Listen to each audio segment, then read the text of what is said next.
ஓம் அஸ்மத சதாசிவசமாரம்பாம் சங்கராச்சாரிய மத்தியமாம் அஸ்மதாச்சாரிய பர்யந்தாம் வந்தே குரு பரம்பராம்.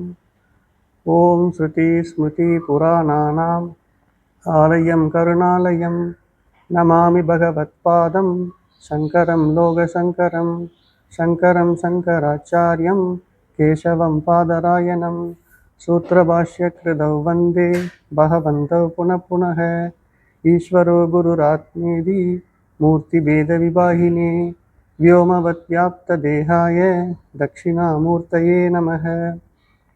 ॐ सहना भवतु सहनौ भुनक्तु सह वीर्यं करवावहै तेजस्विनाधीतमस्तु मा विद्विषावहैः. ஓம் சாந்தி சாந்தி சாந்தி.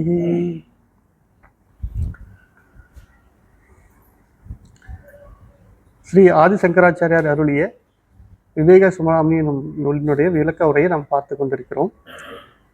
இதுவரை 34 ஸ்லோகங்களை நம்ம பார்த்துருக்கிறோம். இதில் கடந்த உரையில் நாம் ஒரு சீடனுடைய லட்சணம் என்ன, அப்புறம் குருவினுடைய லட்சணம் என்ன, இதெல்லாம் பார்த்தோம். சீடனாகப்பட்டவன் அதிகாரித்துவம் எனப்படுகிற சாதன சதுஷ்டயங்களை நிரம்பி இருக்க வேண்டும். அப்புறம் குருங்கிறவங்க, உத்தம குருங்கிறவங்க ஸ்ரோத்ரிய பிரம்மனிஷ்டனாக இருக்க வேண்டும் அப்படிங்கிறதையும் பார்த்தோம். ஸ்ரோத்ரியங்கிறது குரு பாரம்பரிய முறைப்படி அந்த வேத கல்வியை கற்றவர், ஆத்ம கல்வியை கற்றவர். பிரம்மனிஷ்டவர்ங்கிறவர் கற்ற கல்விப்படி அந்த பிரம்மத்திலே நிலைத்து நிற்கக்கூடியவர். இது இரண்டும் நிரம்பிய இருக்கக்கூடிய குருவை தான் நம்ம உத்தம குரு அப்படின்னு சொல்லுவோம். அப்புறம் கேவல ஸ்ரோத்ரியன், கேவல பிரம்மனிஷ்டன் 2 பேரையுமே நம்ம விளக்கமாக பார்த்துருக்குறோம். இப்படி குருவை நம்ம வகைப்படுத்தி சொல்வதன் மூலமாக குருவை நாம் மதித்து எடை போடுறதுங்கிறதெல்லாம் நம்ம எடுத்துக்கக்கூடாது. ஒரு சீடனாகப்பட்டவன் தன்னை எப்படி தகுதிப்படுத்தி கொள்ளுகிறானோ அதற்கு ஏற்பதான் அவனுக்கு பலன் கிடைக்க போகிறது அப்படிங்கிறதையும் நம்ம பார்த்தோம். சீடன் தயார் நிலையில் இருந்தால் எந்த குருவிடம் சென்றாலும் அவனுக்கு தகுந்த பாடம் கிடைத்துவிடும், அவன் மோட்சகதியை அடைய முடியுங்கிறதையும் நம்ம விளக்கமாக பார்த்துருக்குறோம். அப்படிப்பட்ட அந்த சீடன் இப்போ உத்தம குரு கிடைச்சிட்டார். உத்தம குரு கிடைச்சதுக்கப்புறம் அவரை எப்படி அணுக வேண்டும் அப்படிங்கிறத நமக்கு சங்கராச்சாரியார் கடந்த ஸ்லோகத்தில் சொல்லி கொடுத்தாங்க. அதில் அவங்கள சந்தித்து சாஷ்டாங்கமாக நமஸ்காரம் பண்ணணும். சாஷ்டாங்கமாக நமஸ்காரங்கிறது நம்ம உடலில் இருக்கக்கூடிய 8 அங்கங்கள் தரையில் படும்படி நம்ம அகங்காரத்தை விட்டுட்டு அவர்களை நமஸ்காரம் பண்ணி வணங்கி அவரோட உரையாடக்கூடிய நிலையில் இருக்கும் பொழுது அவரிடத்துல தன்னுடைய மனக்குறைகளை தெரிவிக்கணும் அப்படிங்கிற மாதிரி படித்தோம். இப்போ அதனுடைய தொடர்ச்சியாக 35வது ஸ்லோகம். ஸ்வாமின் நமஸ்தே நதலோக பந்தோ. சொல்லுங்க. காருண்ய சிந்தோ பதிதம் பவாப்தௌ மாமுத்தராத்மீய கடாக்ஷ திருஷ்ட்யா வித்யாதி காருண்ய சுதாபிவிருஷ்ட்யா.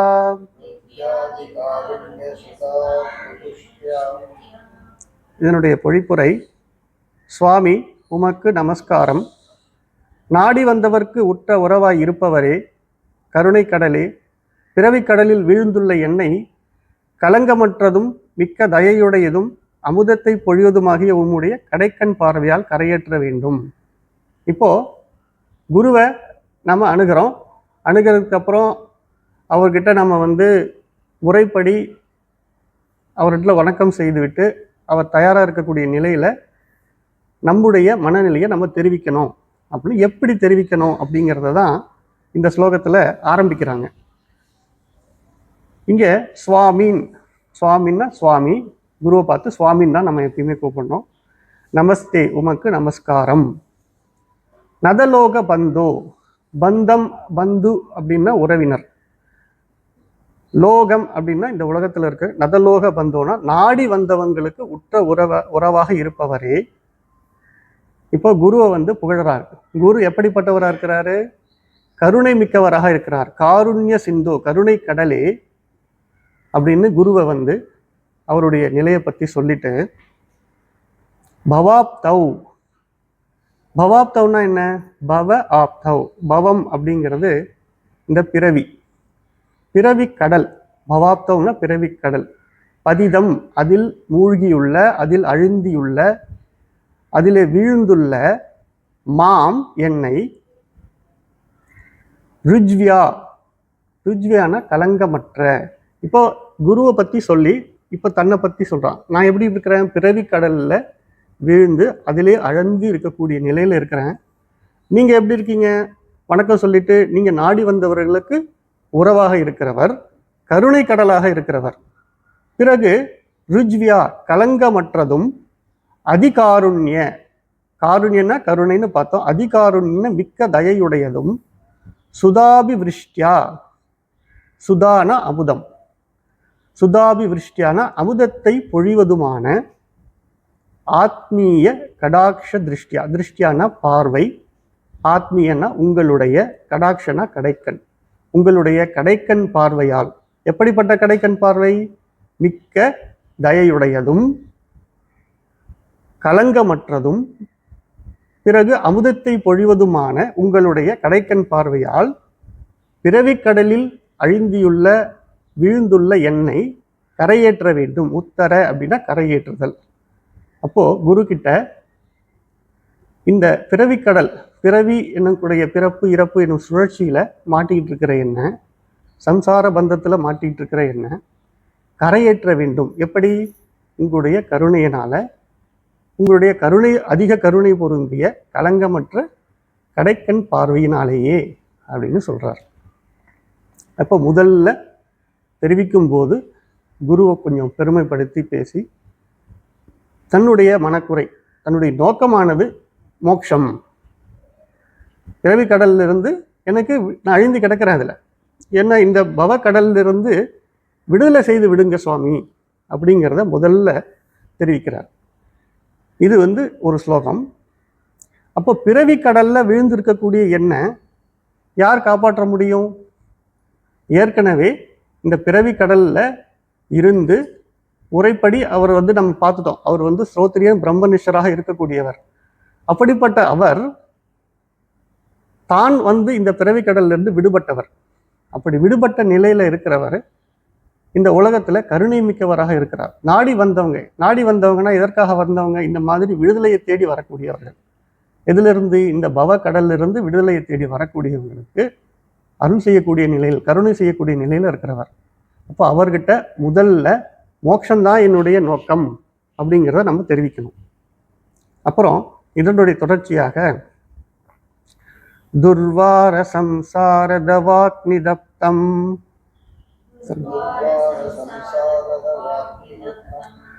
தோதூயமானம் துரதிஷ்டவாதைஹி பீதம் பிரபன்னம் பரிபாஹி மிருத்யோஹ சரண்யமன்யத் யதஹம் ந ஜானே.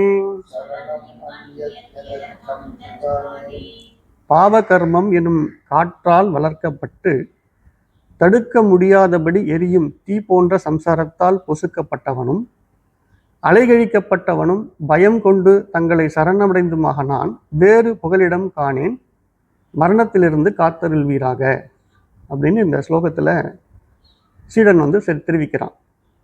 இதுல நம்ம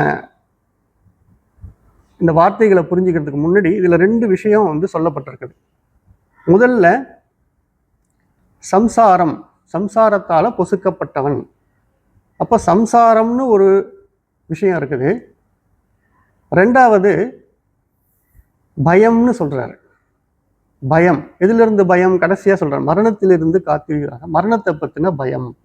இப்ப ரெண்டு விஷயம் இங்க முதல்ல மோட்சத்தை பத்தி கேட்டவர் இப்ப இன்னும் கொஞ்சம் டீட்டெயிலா அடுத்த ஸ்டெப்பு போய், எனக்கு இந்த பாவ கர்மத்தினால வந்த சம்சாரத்தினால நான் துன்பப்பட்டுக்கிட்டு இருக்கிறேன், அதிலிருந்து எனக்கு விடுதலை வேணும். ரெண்டாவது, எனக்கு மரணத்தை பத்தின பயம் இருக்குது, இந்த பயத்திலிருந்து எனக்கு நீங்க விடுதலை கொடுக்கணும். அப்போ ஒரு நோக்கத்துல ஒரு தெளிவாக இருக்கக்கூடிய ஒரு சீடனாக இருக்கிறார். முதல்ல பொதுவாக விடுதலை வேண்டும் பவக்கடல் பிறவிக்கடலிருந்து விடுதலை வேண்டும்னு சொன்னவர் இப்போ ஸ்பெசிஃபிக்காக 2 விஷயங்களை குரு கிட்ட தெரிவிக்கிறார். சம்சாரம்ங்கிறது என்ன? துக்கம்.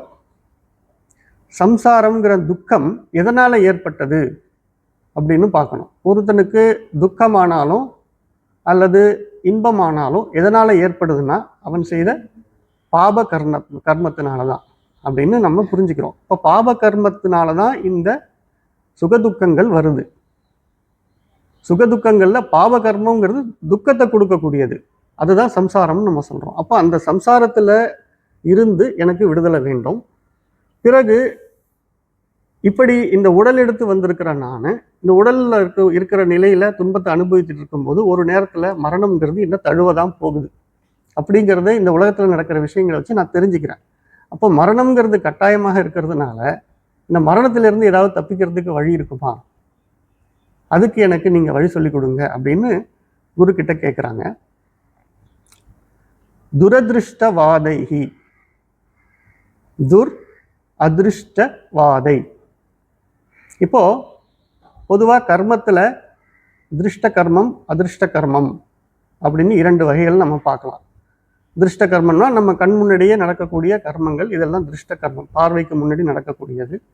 அதிருஷ்ட கர்மங்கிறது நம்ம பார்வைக்கு தெரியாமல் நடக்கக்கூடிய கர்மங்கள், மானச கர்மங்களாக இருக்கலாம். பிறருடைய பார்வைக்கு தெரியாத கர்மம் செய்யக்கூடிய செயல்கள், இது மானச கர்மங்களாக இருக்கலாம், பிறருக்கு தெரியாத செயல்களாக இருக்கலாம். இப்போ அதுலேயும் 2 வகை இருக்கும். ஒன்று நல்ல கர்மம் அல்லது துர்கர்மம். இப்போ நல்ல கர்மங்கள் செய்யும் போது அது திருஷ்ட கர்மமாக இருந்தாலும் அதிர்ஷ்ட கர்மமாக இருந்தாலும் நமக்கு என்ன கிடைக்க போகுது? புண்ணியம் தான் கிடைக்க போகுது. இப்போ துரதிருஷ்டவாதை அப்படின்னு சொன்னால் துர் அதிருஷ்டம்ங்கிறது பாவ கர்மம். இந்த பாவ கர்மத்தினால வாதை அப்படின்னா காற்று. இப்போ பொதுவாக ஒரு தீ எரியுது அப்படின்னா அந்த தீயை எது பெருக்கக்கூடியதாக இருக்கும்? காற்று தான் இல்லையா? அப்போ இந்த ஒரு கவிதை நியாயத்தோடு இதை சொல்றாங்க. துரதிருஷ்டவாதை பாவகர்மம் எனும் காற்றால் வளர்க்கப்பட்டு துர்வார தடுக்க முடியாதபடி எரியக்கூடிய சம்சார தவாக்னி. சம்சாரம்ங்கிற தவன காடு, அக்னினா தீ. இப்போ அந்த காட்டுத்தீ போன்று எரியக்கூடிய இந்த பிறவி துன்பம் எதனால பெருக்கப்படுது? பாவகர்மம் எனும் காற்றால வளர்க்கப்பட்டு தடுக்க முடியாதபடி எரிஞ்சுக்கிட்டு இருக்கு. அதனால நான் தப்தம்னா பொசுக்கப்படுதல், ரொம்ப பொசுக்கப்பட்டவனாக இருக்கிறேன். சோதூயமானம்னா அலைகழிக்கப்பட்டவனாகவும் இருக்கிறேன். அப்போ இவனால இந்த சம்சார துக்கத்தை தாங்க முடியல. இதுல இருந்து விடுதலை கிடைக்குமான்னு பார்த்தா விடுதலைங்கிறது கர்மத்தால செஞ்சு இவனால அதுலேருந்து விடுபடவே முடியல. இப்போ என்னதான் வழின்னு தெரிஞ்சுக்கிறதுக்கு தான் நம்ம குரு கிட்ட வந்திருக்கிறோம். அப்போ அதை முதல்ல நம்ம நோக்கத்தில் தெளிவாக இருக்க வேண்டும்ங்கிறதுல அவன் முதல் பகுதியாக இந்த சம்சாரத்தினுடைய கொடுமையை பற்றி சொல்கிறான். தான் எப்படியெல்லாம் இந்த சம்சார கொடுமையை அனுபவிச்சுட்டு இருக்கிறோம் அப்படிங்கிறது தன்னுடைய மனக்குமுள்ள முதல்ல எடுத்து வைக்கிறான். 2வது பீத்தம்னா பயம். அப்போது பயந்தவனாக இருக்கிறேன், ஏன்னா எனக்கு வழி தெரியல. இந்த சம்சார துக்கத்திலிருந்து விடுதலை அடைகிறதுக்கு எனக்கு வழி தெரியல. அப்போது திக்கு தெரியாமல் நான் திகைச்சு நிற்கும் போது எனக்கு பயம் ஏற்படுறது சகஜம் தானே. அப்போ பீத்தம்னா பயம், பிரபன்னம். இப்போ பாருங்க, அந்த பயம் எனக்கு இருக்குது. இப்போ நான் என்ன பண்ணியிருக்கேன்? பிரபன்னம், தங்களை சரணடைந்தவனாகிய எனக்கு, சரண்யம் அந்நியத் வேறு புகலிடம்.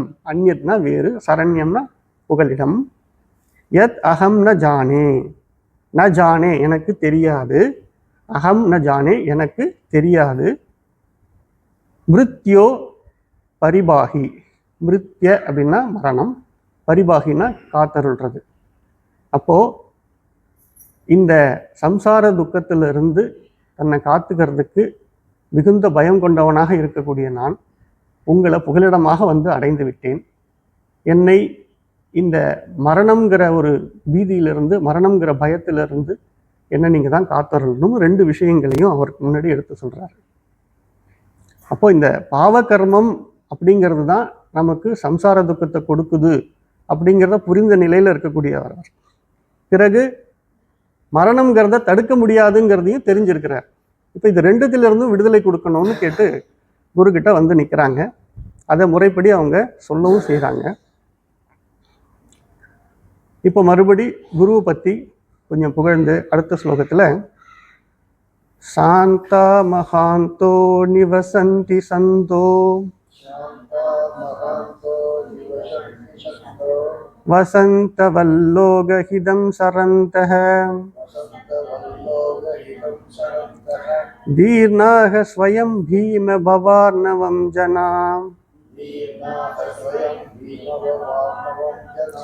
நஹேதுனா அஞ்ஞான அபிதாரயந்தஹ.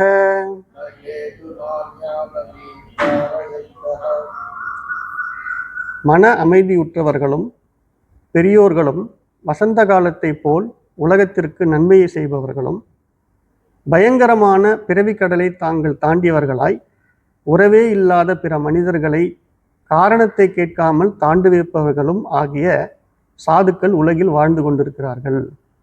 இப்போ இந்த இடத்துல நமக்கு சங்கர சுவாமி ஒரு விஷயத்த சொல்றாரு. என்னன்னா, இந்த உலகத்துல இந்த மாதிரி மரண பயத்திலிருந்து விடுபட்டவர்கள், சம்சாரங்கிற துக்கத்திலிருந்து பூரணமாக விடுபட்டவர்கள் நம்ம சாதாரணமாக பார்த்தா அவங்கள கண்டுபிடிக்கவே முடியாது. அந்த மாதிரி இருக்கிறவங்களாம் இந்த உலகத்தில் வாழ்ந்துட்டு இருக்கிறாங்களா அப்படின்னு நமக்கு ஒரு சந்தேகமே வரக்கூடிய நிலையில நம்ம பார்க்குறவங்க எல்லாருமே துன்பத்தில் இருக்கிற மாதிரியும் இன்பங்கள் அனுபவிக்கிற மாதிரி தெரிந்தாலும் கிட்ட நெருங்கி பார்த்தா அவங்க துன்பத்தில் இருக்கிறத சொல்லுவாங்க.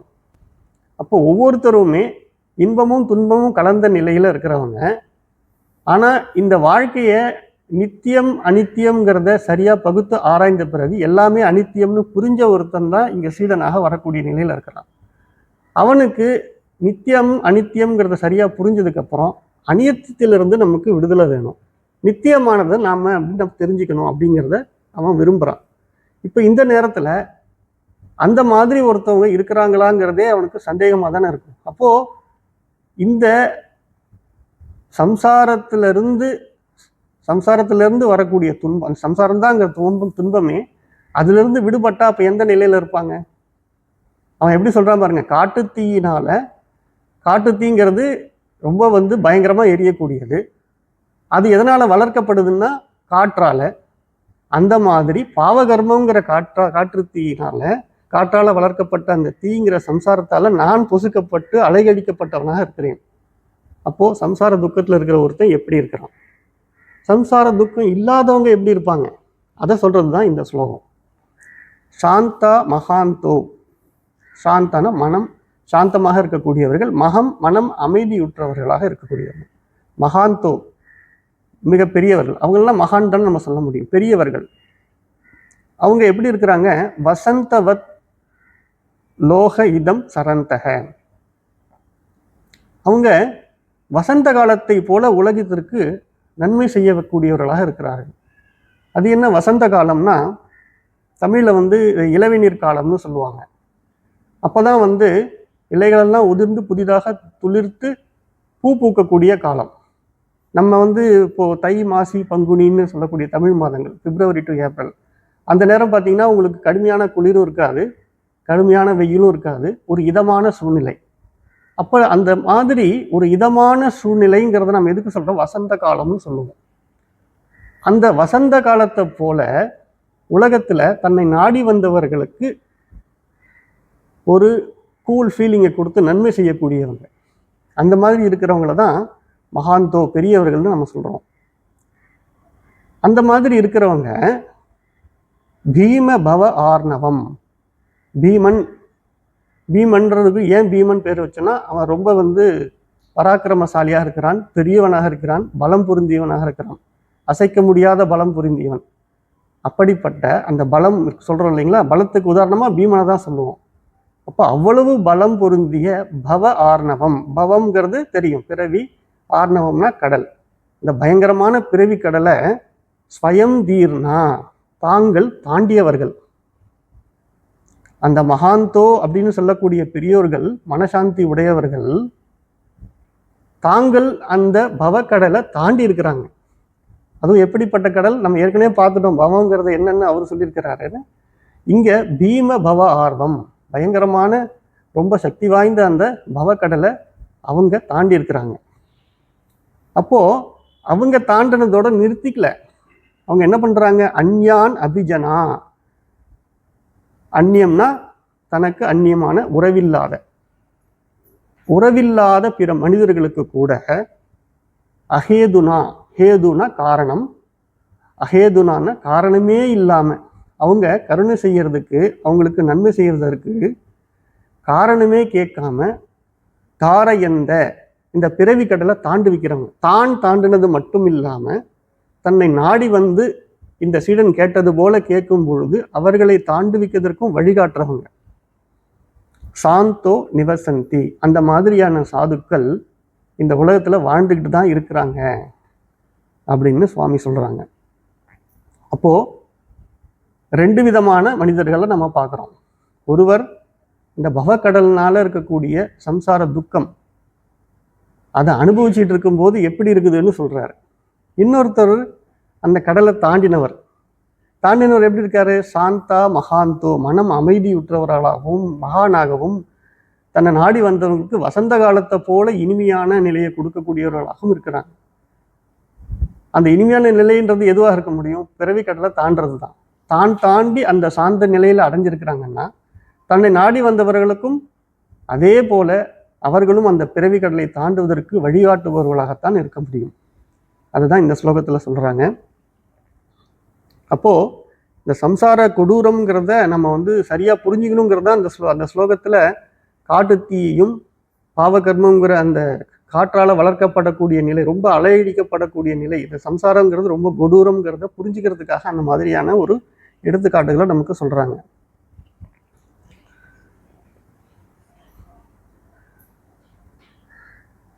அடுத்த ஸ்லோகத்துல அயம் ஸ்வபாவஹ ஸ்வதயேவ யத் பரச்ரம அபனோத பிரணவம் மகாத்மானம் சுதாம் சுரேஷ ஸ்வயம் அர்க்க கர்க்கஷஹ பிரபாபி தத்தாம் அவதிக்ஷீம் கில சிதிம் கிலஹ.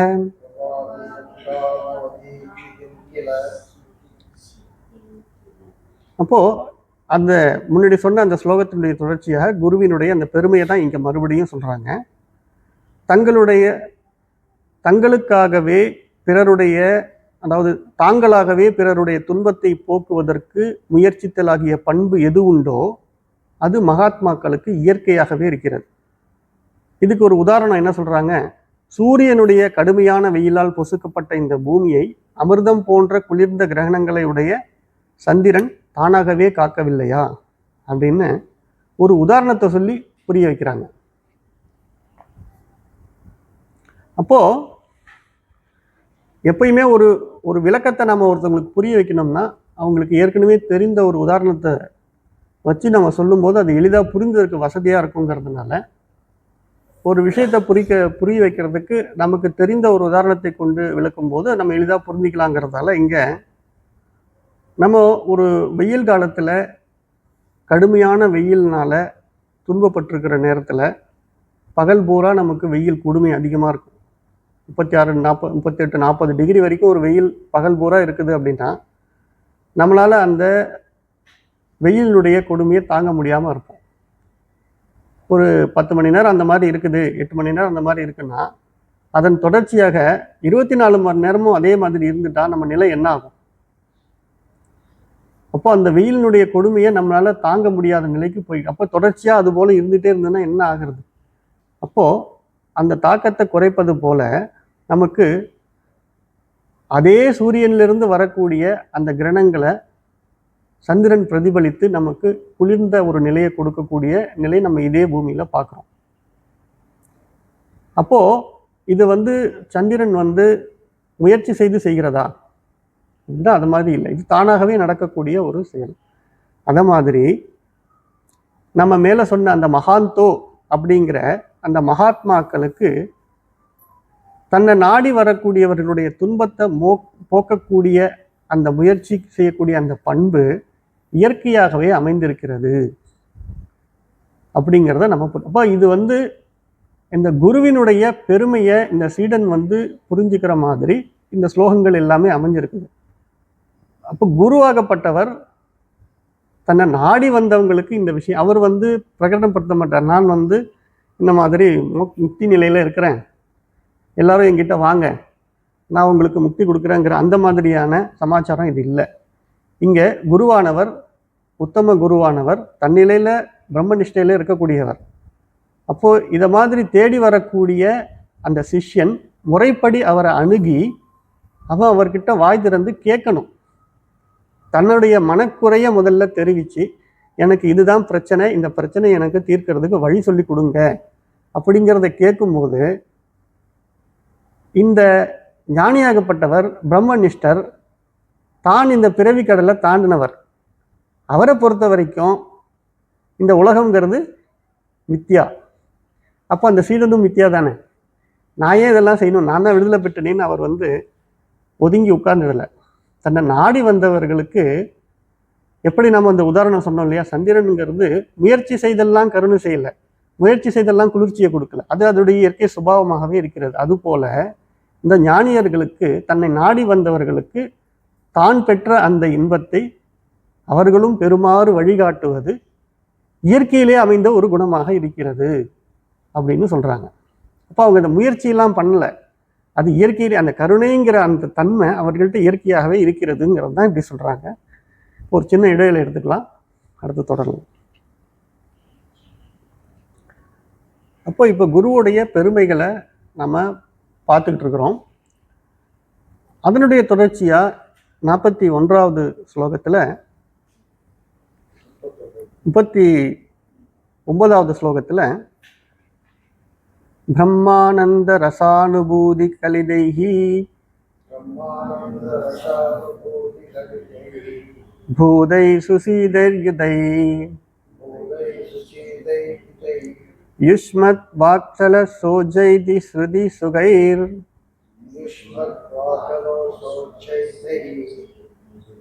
வாக்யாமிருதை சேச்சயஹ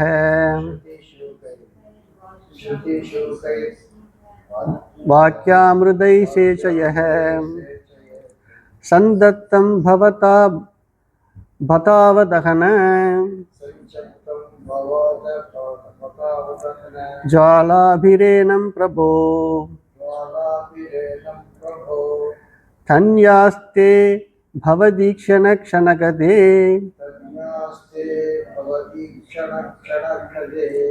பாத்ரீகிருதாக ஸ்வீகிருதாக.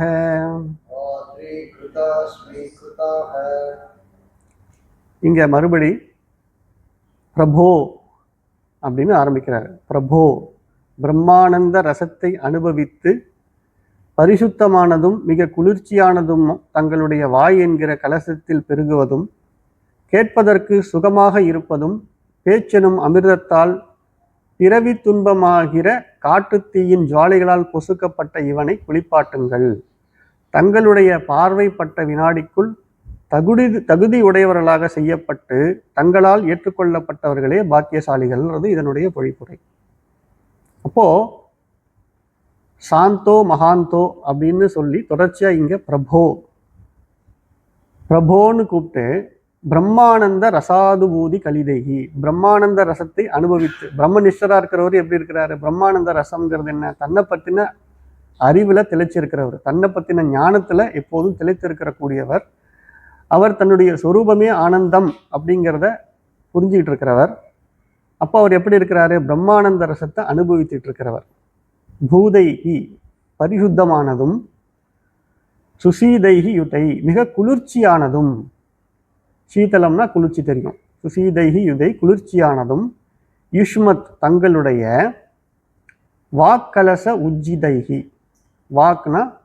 வாக்குனா பேசக்கூடிய வாய், கலச வாக்கு வாயிலிருந்து, உஜ்ஜிதைகி அந்த வாயினுங்கிற கலசத்துல பெருகக்கூடியதும், ஸ்ருதி சுகைகி கேட்பதற்கு சுகமாக இருப்பதும், வாக்கியாமிருதைகி பேச்செனும் அமிர்தத்தால், அமிர்தம்னா தெரியும், வாக்கியாமிர்தம். அப்போ அந்த மாதிரி வாய் என்கிற கலசத்துல பெருகக்கூடிய கேட்பதற்கு சுகமாக இருக்கக்கூடிய வாயிலிருந்து வர்றது என்னது? பேச்சு தானே. அது எப்படி இருக்குது? அமிர்தமாக இருக்கிறது. அமிர்தம்னா என்ன? மரணத்தை போக்கக்கூடியது அமிர்தம் அப்படின்னு சொல்லுவோம். அப்போ அவர் இப்ப நமக்கு என்ன கொடுக்க போறாரு?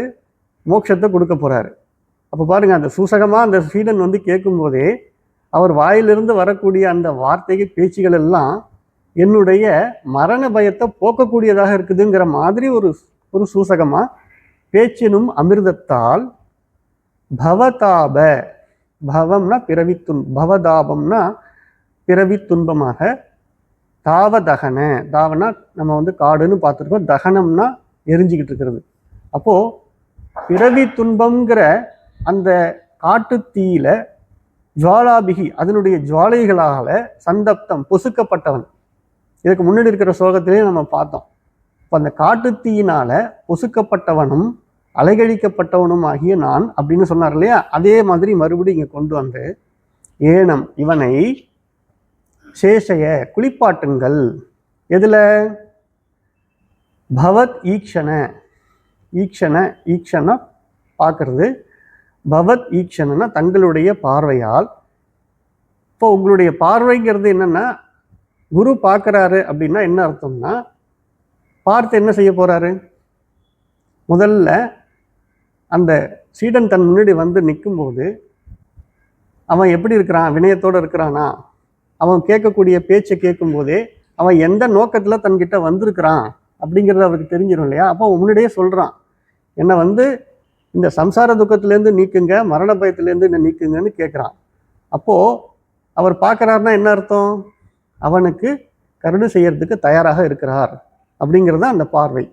அப்போ பவத் ஈக்ஷண, தங்களுடைய பார்வையில க்ஷணக்கதே, வினாடிக்குள் பாத்ரீகிருதா, பாத்திரமாக ஆக்குறது. யார? வந்திருக்கிற சீடனை அவர் தன்னுடைய பேச்சினாலேயே மோட்சத்துக்கு தகுதியுடனாக ஆக்கிவிடுகிறார். ஸ்ரீகிருதா, தங்களால் ஏற்றுக்கொள்ளப்பட்ட, தே தன்யா, தன்யாக, தன்ய அப்படின்னா பாக்கியசாலிகள், தன்யன் அப்படின்னா பாக்கியசாலி. யாரெல்லாம் இந்த மாதிரி உங்களால் ஏற்றுக்கொள்ளப்பட்டு உங்களுடைய அந்த வாயுங்கிற கலசத்துல பெருகக்கூடிய அந்த உபதேசத்தை கேட்கக்கூடிய நிலையில யாரெல்லாம் இருக்கிறாங்களோ அவங்க எல்லாமே பாக்கியசாலிகள் தான். ஏன் பாக்கியசாலிகள்? அந்த பிரம்மனிஷ்டர் என்னத்தை பேச போறாரு?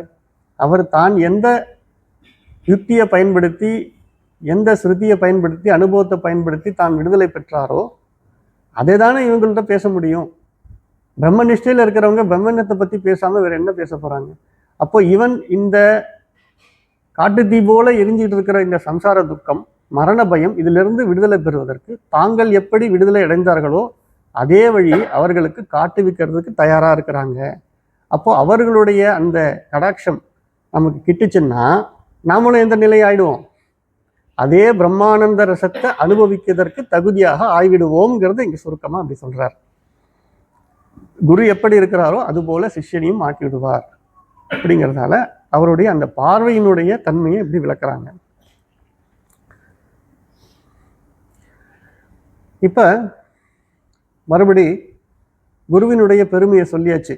குரு கிட்ட தன்னுடைய நோக்கங்கிறத முதல்ல ஸ்டெப் பை ஸ்டெப்பா ஒரு விஷயமா அறிமுகப்படுத்துற மாதிரி இனி வரக்கூடிய அடுத்த 40வது ஸ்லோகத்துல கதம் தரேயம் பவ சிந்து மேதம்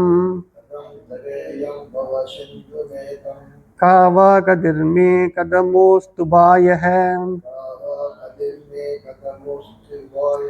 ஜானேன கிஞ்சித் கிருபயா மாம் பிரபோ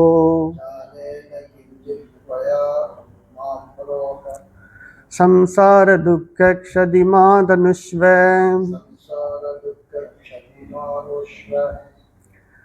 பிறவிக்கடலாகிய இதை நான் எப்படி கடப்பேன்?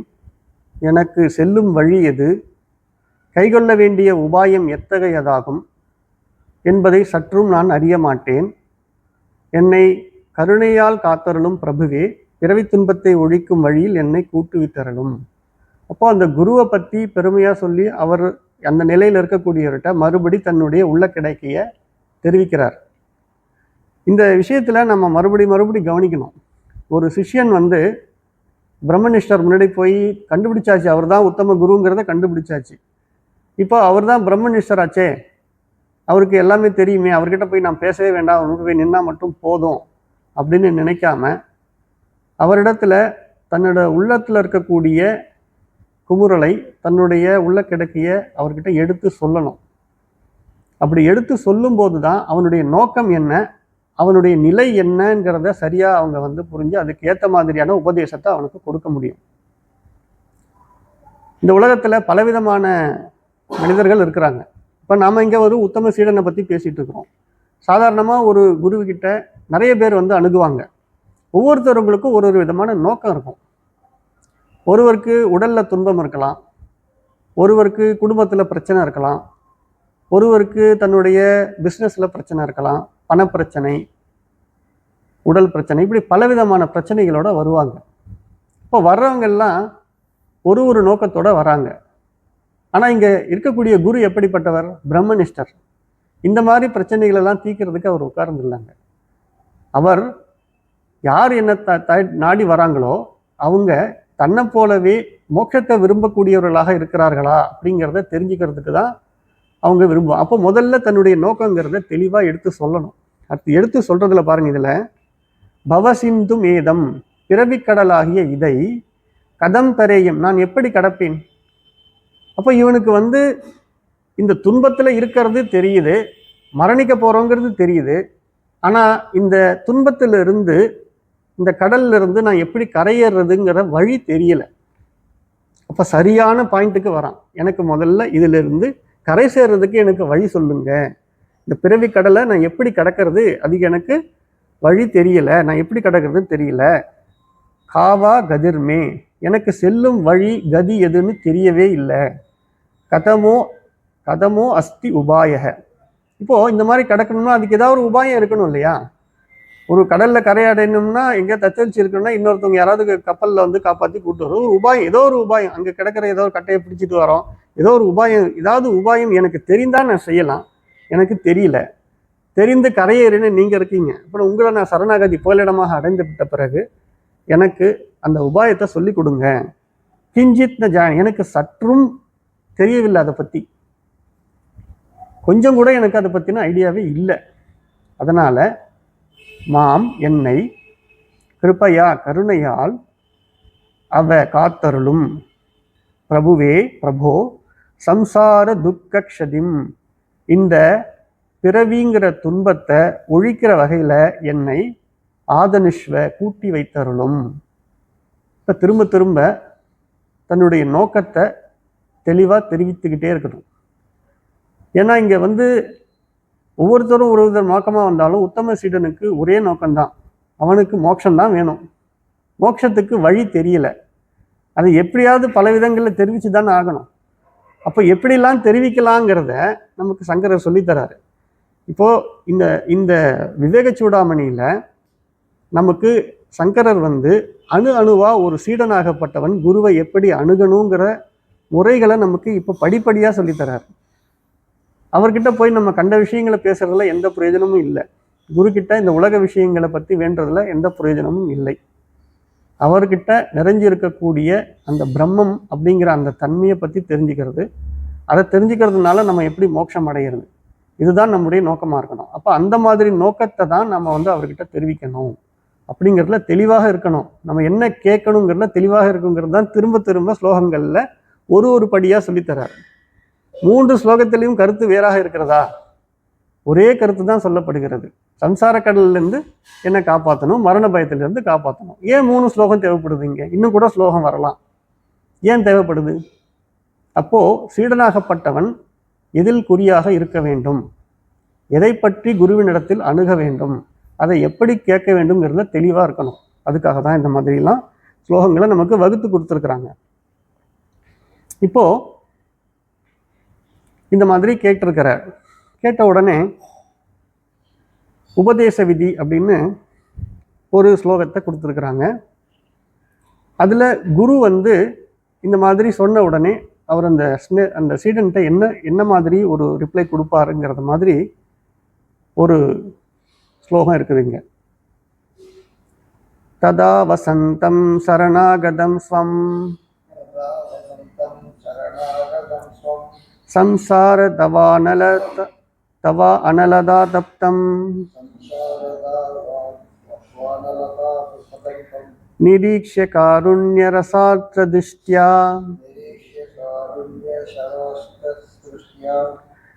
தத்யாத பீதிம் சஹசா மகாத்மா.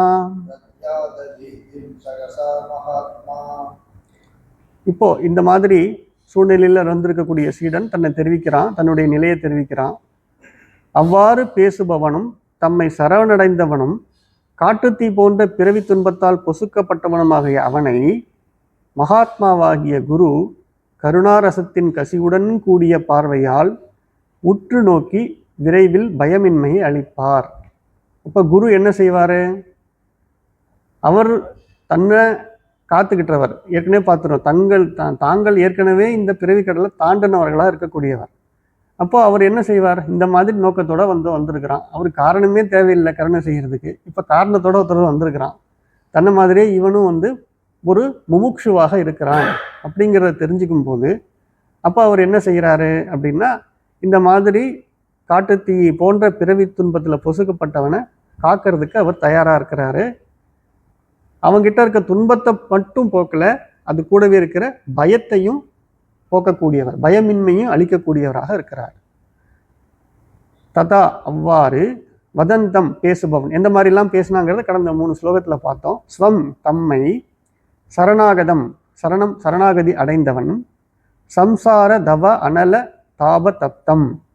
இப்போ சம்சாரம்ங்கிற தாவ காட்டுத்தீ போன்ற பிறவி துன்பத்தால் அவன் பொசுக்கப்பட்டவனாகிய அவனை மகாத்மாவாகிய குரு காருண்ய ரச ஆர்த்திர திருஷ்டியா, காருண்ய ரசம் கருணை என்கிற அந்த ரசத்தினுடைய கசிவுடன் கூடிய திருஷ்டியான பார்வை, நிரீக்ஷய உற்று நோக்கி, ஈக்ஷனா நம்ம பார்த்துருக்கோம் பார்க்கறது நோக்கிறது அப்படின்னு பார்த்து, நிரீக்ஷனா உற்று நோக்கி, சஹசா விரைவில், தத்யாத் அபீதிம் பீதம் அப்படின்னா பயம், அபீதம் அப்படின்னா பயமின்மை, தத்யாத் அளிப்பவர், பயமின்மையை அளிக்கக்கூடியவராக இருக்கிறார்.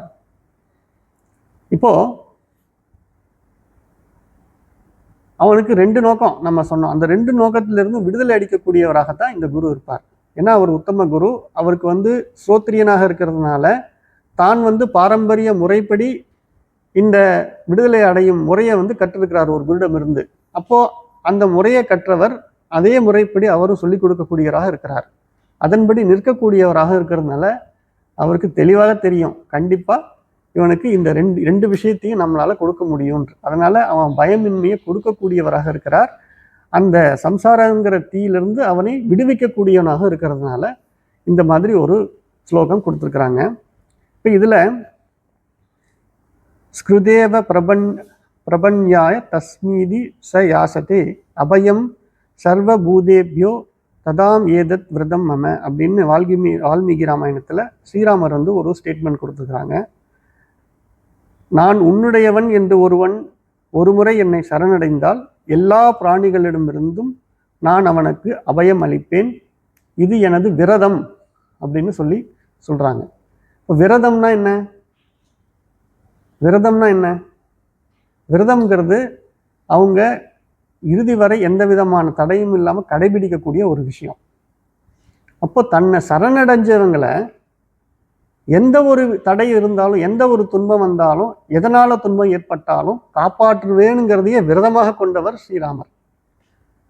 அப்போ குருவா இருக்கக்கூடியவங்க எப்படிப்பட்ட நிலையில இருக்கிறாங்க? இப்போ ஸ்ரீராமருங்கிறவர் ஏன் அவ்வளோ பெருமையா பேசுறோம் அப்படின்னா, அவர் அந்த மாதிரி ஒரு நிலையில இருக்கிறார். பிரம்மனிஷ்டையில தான் அவங்களும் இருந்தாங்க. அப்போ இந்த மாதிரி குரு நமக்கு கிடைச்சிருக்காரு, உத்தம குரு. அவரும் அதே நிலையில் தானே இருக்கிறாரு. அப்போ அவரும் என்ன செய்வார்? தன்னை சரணடைந்தவங்களுக்கு எந்த விதமான துன்பமாக இருந்தாலும் கண்டிப்பாக அவைகளிடமிருந்து காப்பாற்றக்கூடிய நிலையில தான் அவங்க இருப்பாங்க. அப்போ அபயம் அளிக்கக்கூடியவர்கள், பயமின்மை, இங்கே அபீதம்னு பார்த்தோம். அந்த பயமின்மைங்கிறது அபயம் அளிக்கக்கூடியவர்களாகத்தான் கண்டிப்பாக இருப்பாங்க. அதுதான் இந்த ஸ்லோகத்தில் சொல்கிறாங்க. அப்போ அவங்களுடைய உபதேசமே எதை நோக்கி இருக்குது? உபதேச விதின்னு எதுக்காக போட்டுன்னா, அவங்களோட உபதேசம் எதை நோக்கின்னா நாடி வந்தவனுடைய இந்த 2 கருத்துக்களையும் பூர்த்தி செய்யும் விதமாகவே இருக்கிறது அப்படிங்கிறத புரிஞ்சுக்கணும். அடுத்த ஸ்லோகம். வித்வான் ச தஸ்மா உபசத்தி மியூஷே முமுக்ஷவே சாது யதோக்தகாரிணே பிரசாந்த சித்தாய சமான்விதாய தத்வோபதேசம் கிருபையைவ குர்யாத். இப்போ அந்த ஞானி பாதுகாப்பை விரும்புபவனும் மோட்சத்தில் நாட்டம் உள்ளவனும் தானுண்டு தன் வேலையுண்டு என்று இருக்கும் சாதுவும் அடங்கிய மனம் உடையவனும் சமம் முதலிய நற்பண்புகள் உடையவனுமாகிய அவனுக்கு தத்துவ உபதேசத்தை கருணையாலே செய்கிறார்.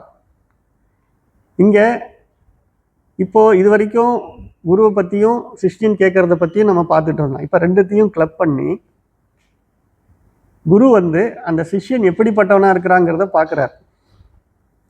எப்படிப்பட்டவனா இருக்கிறான்? மோட்சத்துல நாட்டம் உள்ளவனாக இருக்கிறானா?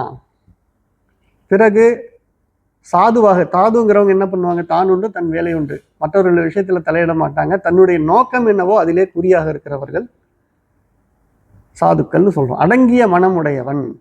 அப்போ அவங்கள்ட்ட என்ன இருக்கு? நம்ம சாதன சதுஷ்டயத்துல சமதமாதி ஷட்கம்ங்கிற பண்புகள் எல்லாம் பார்த்துருக்குறோம்.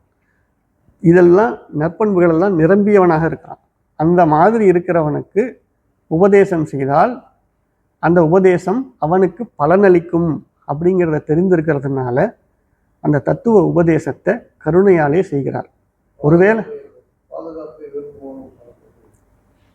அப்போ அந்த தத்துவ உபதேசத்தை செய்யறதுல அவன் பயன் அடையணும்னா அவன் எந்த நிலையில இருக்கணுங்கிறத நம்ம முன்னாடியே பார்த்துருக்குறோம். அதை மறுபடியும் இங்க ஒரு தடவை நமக்கு ஊர்ஜிதப்படுத்துறாரு. இந்த தத்துவ உபதேசத்தினுடைய பலனை அனுபவிக்கிறதுக்கு இந்த மாதிரி நிலையில இருந்தா அவன் உடனே அனுபவித்து விடலாம் அப்படிங்கிறதுக்காக இது சொல்றது.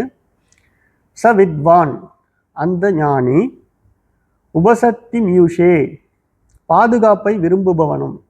இப்போ அவன் நம்ம என்ன பார்த்தோம்? காட்டுத்தீ, ஒரு மான் காட்டில் இருக்கு, அந்த நேரத்தில் காட்டுத்தீ பிடிச்சுன்னா அது எப்படி தெரித்து அந்த காட்டுத்தீலேருந்து தப்பிக்கிறதுக்கு ஓடுமோ, அதுபோல இந்த சம்சாரங்கிற அந்த காட்டுத்தீயினால பாதிக்கப்பட்ட அவன் நம்ம இது விடுதலை அடையணும்னா அதுக்கு ஒரு பாதுகாப்பான இடம் வேணும் இல்லையா? அந்த மாதிரி ஒரு குரு கிட்ட அவன் சரணடைகிறான். பாதுகாப்பை விரும்பி அவன் சரணடைகிறான். அந்த மாதிரி பாதுகாப்பை விரும்புவன் என்கிறது சம்சார துக்கத்திலிருந்து பாதுகாப்பை விரும்புறவன், மரணத்திலிருந்து பாதுகாப்பை விரும்புறவன். முமுக்ஷவே, அப்போ விரும்புறவன என்ன விரும்புறவன்? மோட்சத்தை விரும்புறவன், விடுதலையை விரும்புறவன். சாது யதோக்த காரிணி, தானுண்டு தன் வேலையுண்டு என்று இருக்கக்கூடியவனை சாதுன்னு சொல்றோம். அதுதான் இங்க சொல்லியிருக்காங்க. பிரசாந்த சித்தாய, பிரசாந்த சித்தாய, சித்தம் மனம் அடங்கிய சாந்தமான நிலையில இருக்கக்கூடிய மனம்.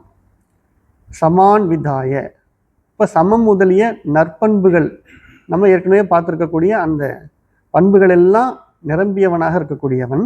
தஸ்மா அவனுக்கு தத்துவபோதேசம், தத்துவ உபதேசத்தை கிருப்பியைவ கருணையாலே குர்யாத் செய்வார்.